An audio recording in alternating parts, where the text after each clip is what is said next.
Bismillahirrahmanirrahim. Assalamualaikum warahmatullahi wabarakatuh. Alhamdulillahi rabbil alamin. Wassalatu wassalamu ala rasulillah wa ala alihi wa sahbihi wa man walah, amma ba'du. Alhamdulillah, puja dan puji serta rasa syukur mari kita panjatkan kepada Allah Subhanahu wa taala atas limpahan nikmat dan karunia-Nya. Pada hari ini Allah memberikan kita nikmat yang sangat luar biasa, sangat istimewa.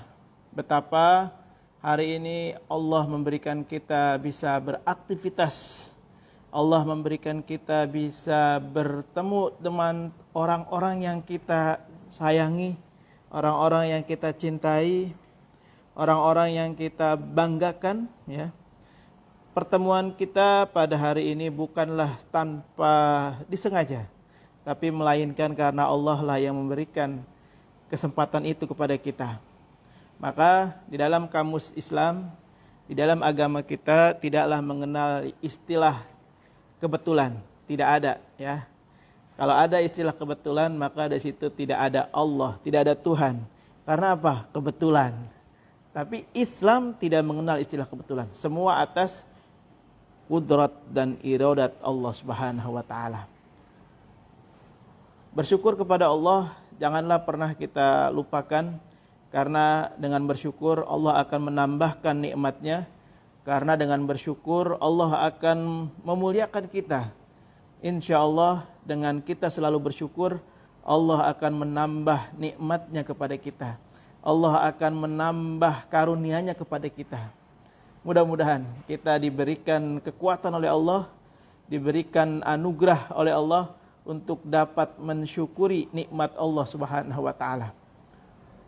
Setelah kita memuji Allah, bersyukur kepada Allah, selanjutnya tidak pernah lupa dan jangan pernah lupa, yakni bersolawat kepada Rasulullah sallallahu alaihi wasallam. Allahumma shalli ala Muhammad wa ala ali Muhammad.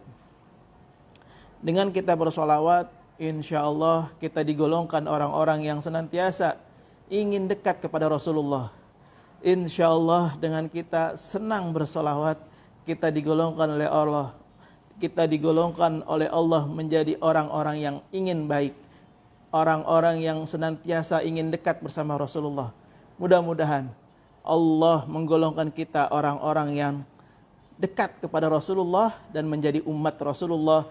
Dan di hari kiamat nanti kita semua mendapatkan syafaat dari Rasulullah Shallallahu Alaihi Wasallam. Pada kesempatan hari ini kita akan mencoba berbicara tentang sodakoh. Ada sodakoh, ada infak. Nah, ini adalah dua istilah yang berbeda. Kalau menurut Abdul Somad, ya, Ustadz Abdul Somad itu pernah menjelaskan dalam bukunya 99 tanya jawab, ya. Itu dikatakan infak itu adalah sesuatu berupa uang atau benda, infak. Ya. Terus kalau sodakoh sesuatu yang tidak berwujud. Dan sodakoh itu lebih umum daripada infak. Sodakoh. Nah, kalau kita lihat definisinya secara umum, orang-orang mendefinisikan sedekah adalah atau sodakoh adalah membelanjakan harta dengan tujuan mendekatkan diri kepada Allah Subhanahu wa taala, dan sodakoh merupakan salah satu ibadah yang sangat dicintai oleh Allah Subhanahu wa taala dan dicintai oleh Rasulullah sallallahu alaihi wasallam. Yang harus kita lebih perdalam makna sodakoh adalah bahwa sodakoh ini salah satu media yang Allah syariatkan kepada kita, yang Nabi Muhammad contohkan kepada kita untuk tazkiyatun nafs. Tazkiyatun nafs. Apa itu tazkiyatun nafs? Yakni membersihkan diri, membersihkan batin kita. Ya. Makanya orang-orang yang mampu bersodakoh, orang-orang yang sudah bisa membersihkan dirinya, orang-orang yang bisa membersihkan batinnya. Sedikit ataupun banyak, ketika seseorang itu sudah mampu bersedekah, maka tazkiyatun nafas berjalan. Tazkiyatun nafas berfungsi di sana. Ya. Jadi sedekah ini ada kaitannya yang sangat erat. Kalau kita tarik benang merahnya, tazkiyatun nafas itu diantaranya adalah sedekah. Ya.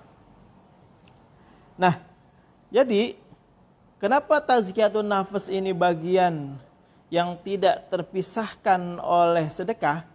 Karena dengan bersedekah itu seseorang sudah bisa mengendalikan batinnya. Ya, mengendalikan batinnya. Imannya semakin hidup, semakin menyala imannya.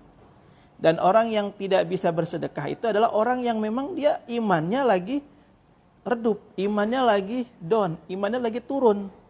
Ya, makanya sedikit sekali orang yang bisa mampu bersedekah. Orang yang bisa bersedekah, orang yang imannya bagus. Orang yang selesai dengan batinnya. Ya.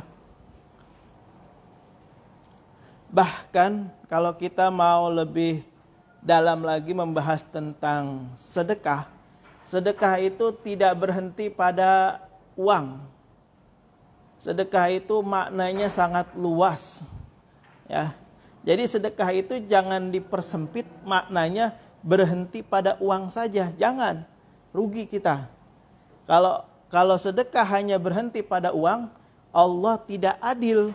Kenapa Allah tidak adil? Karena orang miskin tidak akan bisa beribadah dengan yang namanya sedekah uang. Di mana keadilan Allah Subhanahu wa taala kalau sedekah itu sama dengan uang?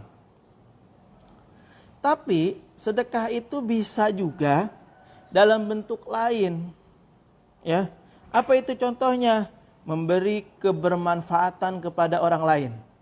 Dengan memberi kebermanfaatan kepada orang lain, itu pun dicatat sebagai pahala sedekah.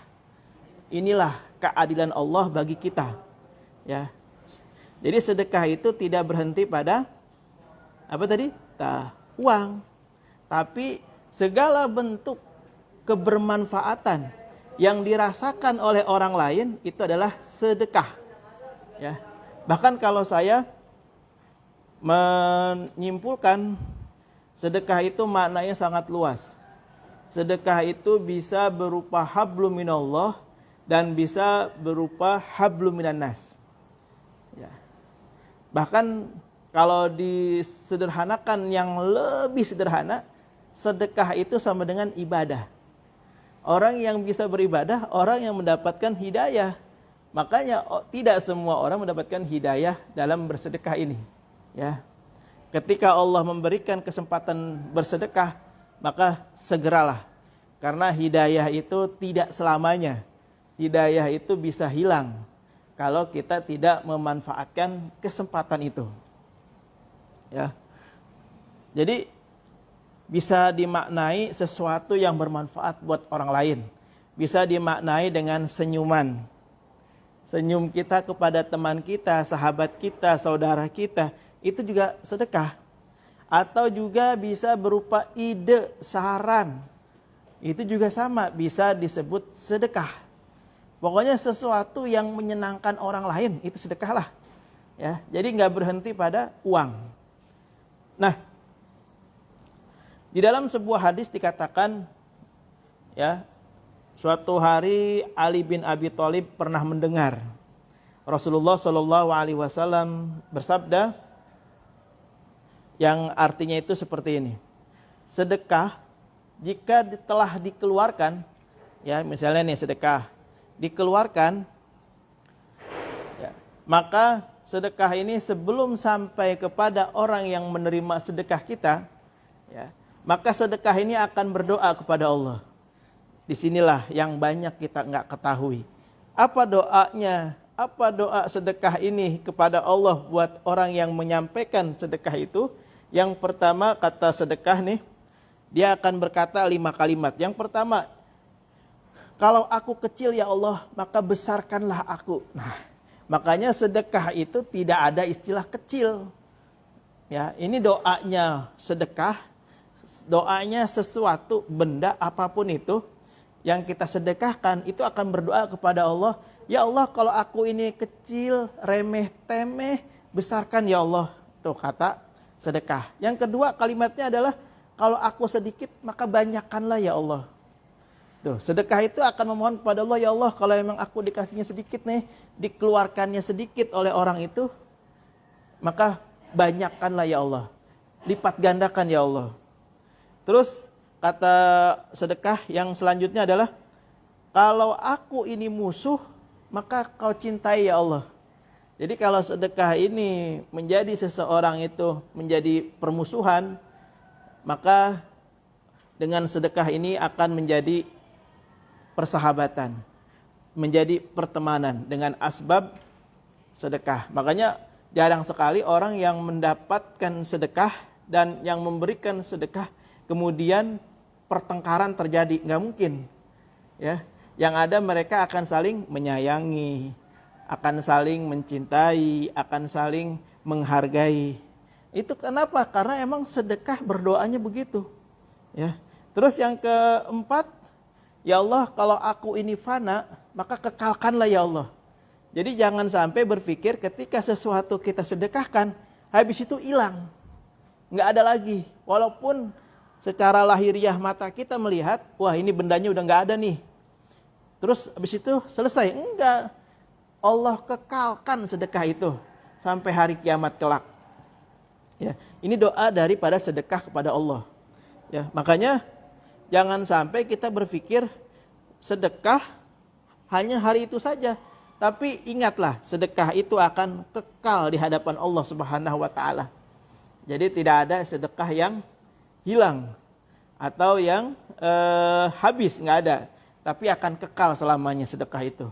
Terus yang terakhir kata sedekah, ya Allah, kau penjagaku, kini aku akan menjaganya. Ya, dulu benda itu dijaga oleh kita. Maka ketika kita berikan kepada orang lain, kita bagi kepada orang lain, maka benda itu akan menjaga kita. Ya, bagaimana cara menjaganya? Wah, ini luar biasa, panjang urusannya nih kalau kayak begini. Kenapa? Betapa banyak bala musibah yang harusnya kita dapat, tapi gara-gara kita bersedekah, Allah jauhkan bala dan musibah itu. Ya, jadi sesuatu yang tidak kita inginkan, yang harusnya terjadi sama diri kita, karena kita bersedekah, maka Allah akan jauhkan itu. Allah akan hilangkan itu. Jadi jangan heran, ternyata sedekah ini selain berdampak kepada orang yang melakukan, juga berdampak kepada orang yang ada di sekitarnya. Entah itu temannya, teman dekat, entah itu keluarganya, ya. Info ring satu nih, ibu, bapak, suami, istri, anak, ya itu akan berdampak. Berdampak apanya? Berdampak daripada sedekah yang dia berikan. Akan ada keberkahan tersendiri bagi mereka yang senang bersedekah. Orang yang senang bersedekah, kehadirannya akan dinantikan oleh orang lain. Orang yang senang bersedekah akan ditunggu kedatangannya. Ya. Dan orang-orang akan senang kepada dirinya. Makanya beruntunglah orang yang Allah kasih kemampuan bersedekah.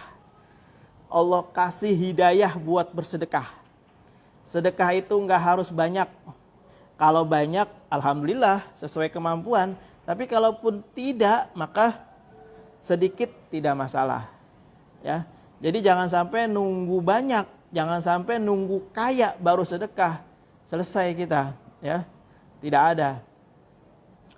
Pernah suatu hari orang yang sudah meninggal disiksa. Disiksa sama malaikat azab. Disiksa dengan siksa yang sangat dahsyat, yang tidak henti-hentinya dan sangat memilukan.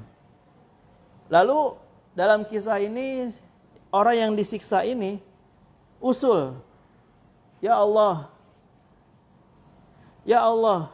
kembalikan saya ke dunia. Saya akan bersedekah. Tuh. Orang yang sudah wafat, orang yang sudah meninggal, itu dia pengen kembali ke dunia hanya ingin untuk bersedekah. Artinya apa? Sedekah itu sangat terasa manfaatnya ketika sudah di dalam kubur. Apalagi ya di alam nyata ini. Jadi itu sangat dirasakan sekali. Ada pertanyaan begini, Ustadz, saya udah sedekah banyak nih Ustadz, tapi kok saya biasa-biasa aja ini, nggak ada efek apa-apa. Nauzubillah, ya nggak boleh seperti itu, nggak boleh sombong. Sekarang kalau Anda mengatakan seperti itu, lah terus hadis Nabi berarti bohong dong.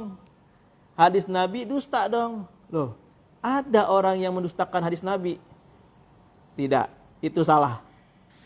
Kalau ada seseorang merasakan setelah dia bersedekah, tapi dia tidak mendapatkan manfaat dari sedekahnya, lihat dari mana dia mendapatkan hartanya.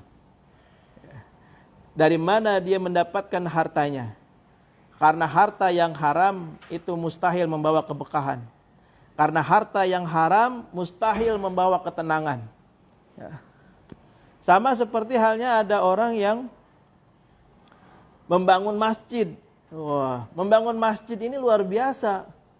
Ya. Kenapa? Karena Allah akan membangunkan sebuah istana di akhirat nanti, di surga nanti dengan asbab membangun masjid. Itu hadis Rasulullah yang mengatakan demikian. Adalah orang kaya nih, dia membangun masjid. Ya.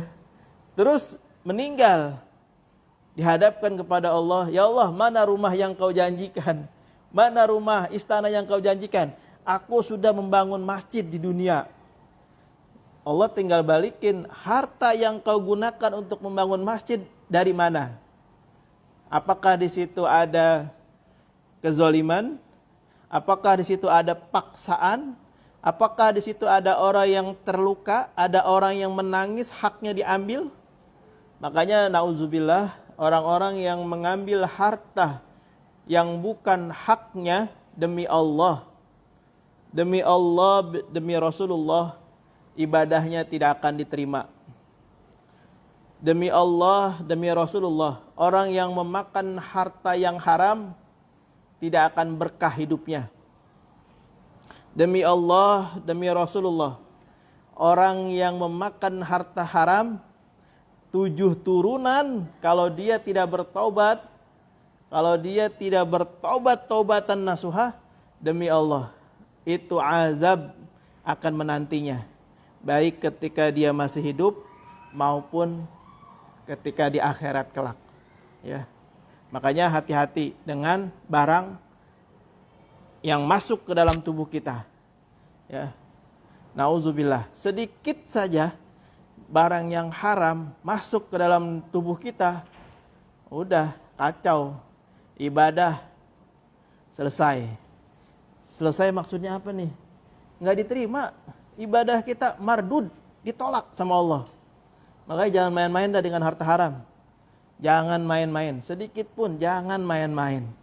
Ya, Ustadz, kalau saya udah pernah begitu melakukan itu, ya udah, taubat nasuha.